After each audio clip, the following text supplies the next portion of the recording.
I want to share a story of a school bully and the lesson I learned I took from his life and how I think we can all benefit from what happened. So this guy was like a terror. He was jacked. He was built. Him and his brothers used to lift weights. They were huge, and this was even in middle school. And like he would rather fight you than talk to you. It's like he would just give you this death stare and just like look for an excuse to want to punch you.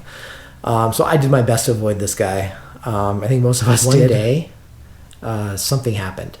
So some people were crying, and my friend goes and checks it out. Like, okay, what happened? Turns out that school bully had committed suicide overnight. And my honest initial reaction was relief, which is a horrible thing to say, when somebody dies.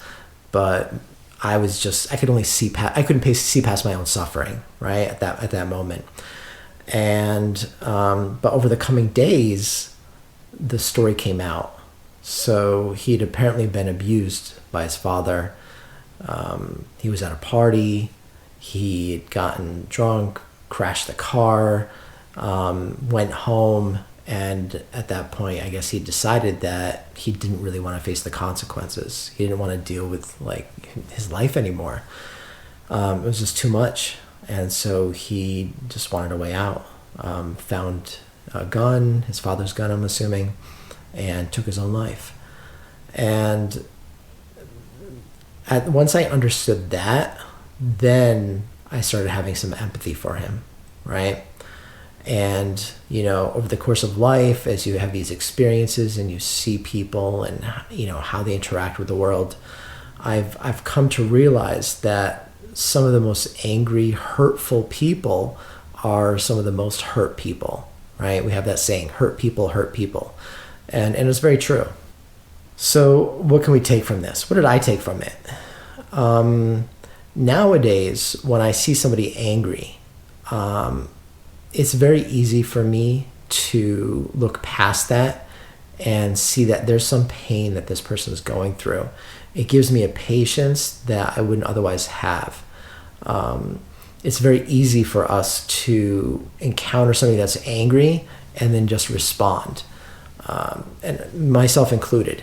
So this situation reminds me that the situation is never that simple. That this anger really isn't just anger that I need to react to. It's coming from a place of pain. And if I want to help this person, if I want to have a productive interaction, then I really need to see it for what it is. It's pain. And it gives me a patience, it gives me a calm that helps me diffuse situations. So I just wanted to pass that along. I think it can benefit all of us in our daily interactions. And I think it has another potential benefit in a time where we're reacting to each other as a society.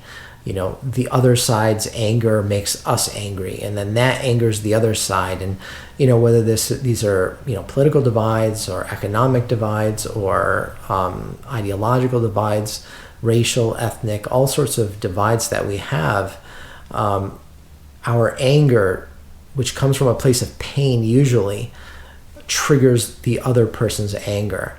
And then we end up in this just continuous cycle of hate and anger and destruction. The way out is in understanding the other person's anger comes from pain. And there are so many examples, and I'll talk about other examples in the future. But if we can just see past that, see it for what it is, I think there's a potential for us to solve a lot of the societal issues we're dealing with. Curious to hear what you guys have to say. Thanks for listening.